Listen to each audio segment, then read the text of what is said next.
Ready? There it is. Ooh. Ooh, look at that! What is that? It wiggled. Welcome to this sunny day, country living friends.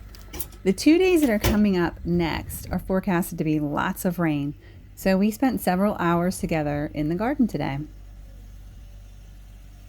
First thing was to water the areas where I planted carrot seeds about 5 days ago.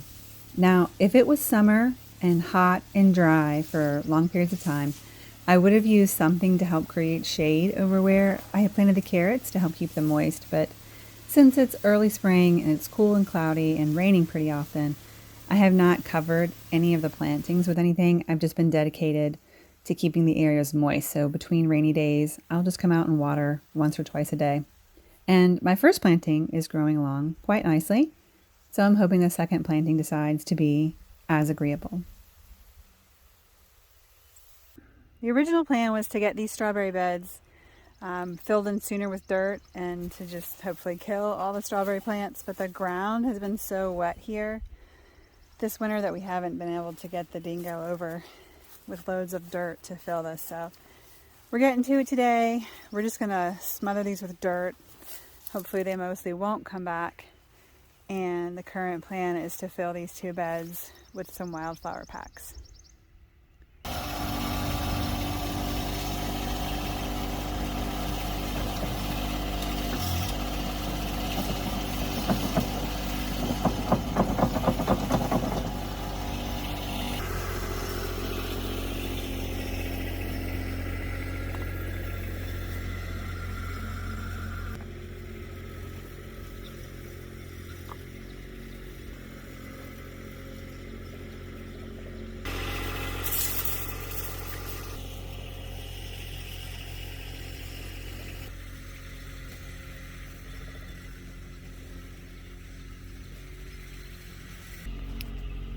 Red potatoes that were planted sometime late February. The ones that were towards the center of the row covering look pretty good, but some of the edge ones got a little singed. Got down pretty chilly the last 2 nights, but they'll come back. They'll grow good potatoes.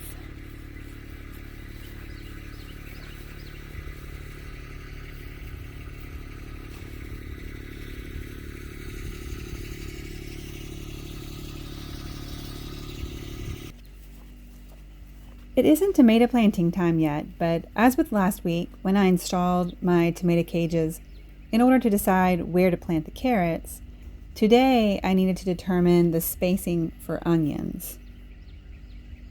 Now, my own onion seedlings were very sparse with germinating this year, likely because of older seeds, so I've ordered onion plants, which I expect to arrive within the next week. Every year I have tomato plants surrounded by or partnered up with other crops. Since I'm working in a smaller space, I want to get as much growth as I can out of each of my beds. And onions are one of my favorites to pair up with tomato plants. So let the cage setup begin. If you haven't heard me talk about our tomato cages before, we tried a few different ways the first 2 or 3 years we were growing tomato plants, and when we settled on this style of tomato cages, we loved it and we've stuck with it since. These specific cages are 7 or 8 years old. This is their 7th or 8th season of use. They are made from concrete wire, which comes in 100-foot rolls. It comes coiled up. And my husband, he would just roll out, and every 5 feet, he would slice it with his chop saw, and then what was left would naturally roll itself back into a circle because that's how it came. And then we would just secure the circle, of the wire with the ends of the wire itself. We would just hook it around. So the whole thing holds together on its own. There's nothing holding the shape of the tomato cage itself.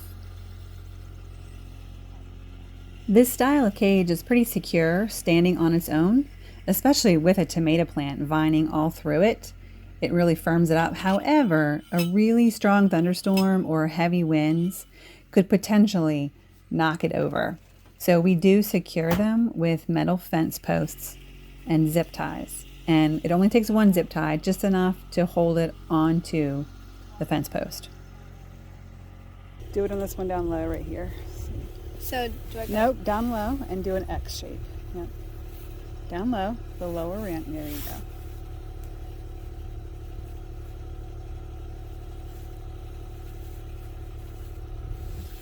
It's not zip And tie. tighten it. It's not zip tie. And you did it backwards. Yeah. I almost never do these. Oh, now you're learning. Okay. Nope.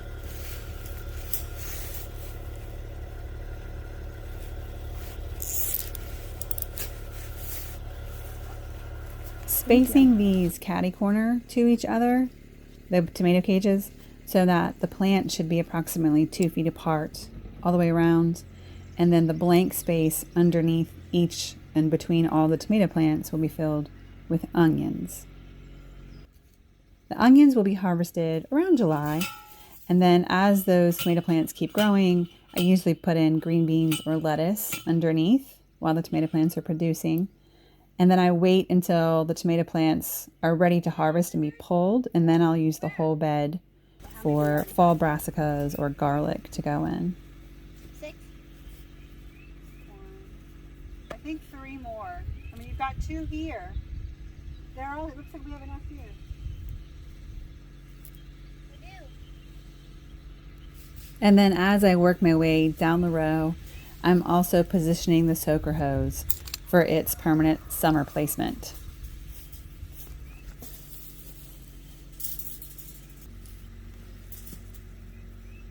And then one right here. Can I zip tie some of them now? 8, 10, 12. That's enough for 27. So in these 2 rows, I've got enough for 27 tomato plants. And there'll be a couple more areas that I also put plants later. So I will have over 40 tomato plants again this year. Lord willing, as long as all the seeds that I want come up. While we don't use any implements for tilling the soil, since we do all no-dig gardening, the dingo is a huge help for keeping the raised beds topped off with mushroom compost. Little Miss was peeking in a mourning dove nest in the cedar tree, and at first I thought she was telling me that a chicken had laid an egg nearby. She laid eggs. Who? The morning dove. 2 white eggs. Cool. I can't swing here anymore now. Yeah, that's her Don't choice. scare her away. You can swing. She'll have to get used to it. I know. I think it might be the baby of last year's. She's probably just making a nest where she was born. Probably should have you walk on these, and then Dad could bring more over. I can do that. Just tell me when you want me to. Are your boots high enough? Yeah. Yeah, let's get up here and stomp.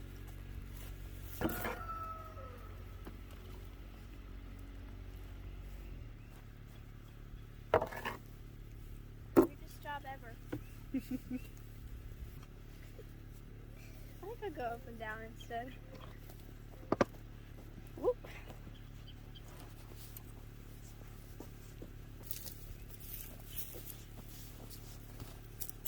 Ginger has come to inspect our work. She is a mountain feist, and we think she is the most excellent farm dog for killing any pests, mice, moles, snakes, rabbits, and she loudly alerts us to any animals that are too large for her to kill: raccoons, possums, deer, and such. What are you eating, Ginger? Grass. Yeah, it's hoping she got a mouse. You will hear some tussling. These wood and metal raised beds are on their 4th year, along with the PVC irrigation that my husband put together, and they're holding up well. Which way does it go?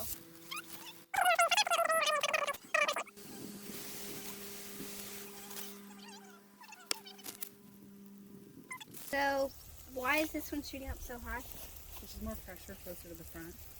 So Daddy had to poke all those holes? Yep. Oh my goodness. Gotta lift up the one on that over there.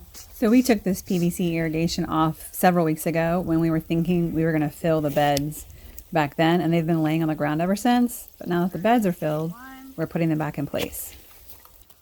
Turn the other one off. off them behind you. Give it more pressure. Yep. Ooh. Yep. Can't believe I built these. I know, it's a cool idea. Okay, go ahead and turn it off.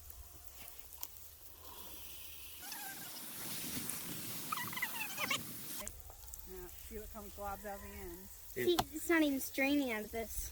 It takes a There while. it goes. It has to make it past all these holes. Yeah, see, it's cracked, so it'll work for now, but I am gonna have to replace. Anything come out of the other one yet? Mm-mm. Okay, so we're still waiting for water to come out of this side. There's something. Yeah, there's a little bit coming out. Some's coming out. Come on. Chop it. It's a good amount coming out.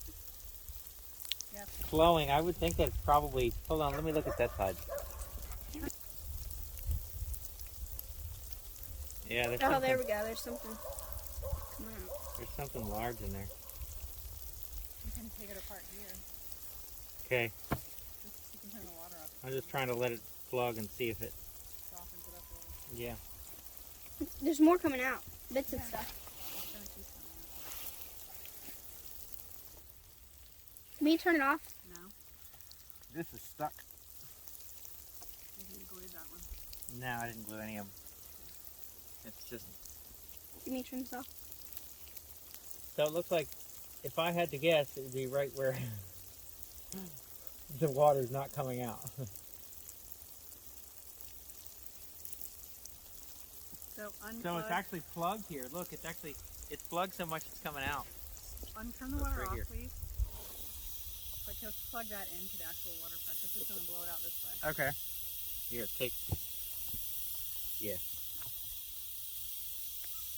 It doesn't work, does it? Oh, yeah. Good thinking, Mom. Ready? There it is. Ooh. Ooh, look at that! What is that? It It's a wiggled. lizard. It's a lizard. Oh, is he dead? No, it just took his tail off.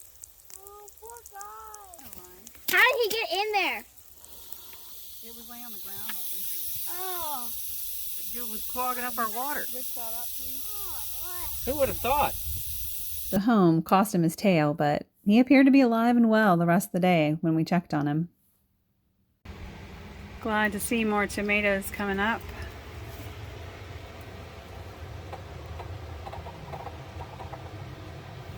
And I'll be putting these in bigger containers today or tomorrow, but they won't go out in the garden until the very end of April or May, early May.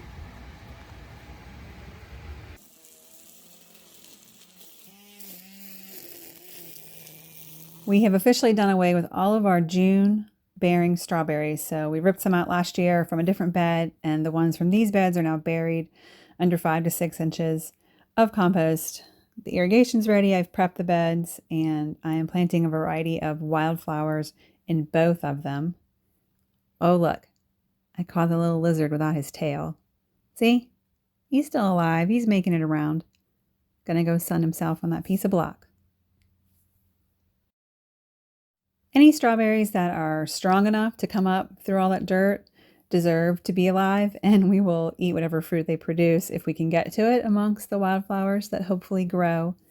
I did want to have a bigger wildflower, more flowers this year just to help with bees and pollination, and because they're pretty and so lovely to cut and bring in the house throughout the year. All right, so that was the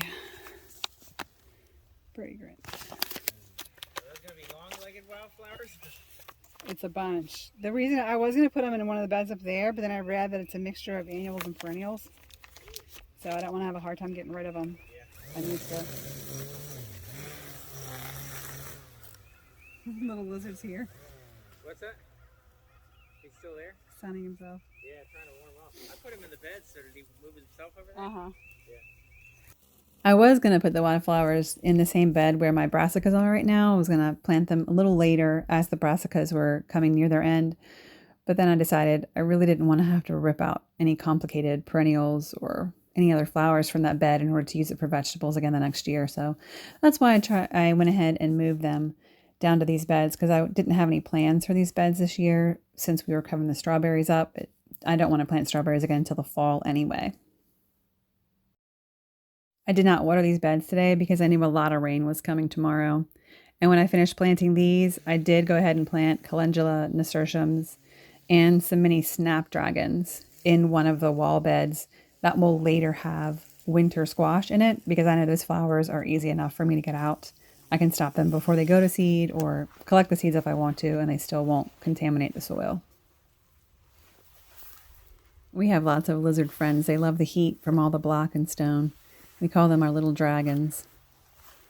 They used to scare us a lot at first, all their fast movements, but we're used to them now and they're used to us. Thanks for stopping by and visiting with us. Hope you have a day full of joy.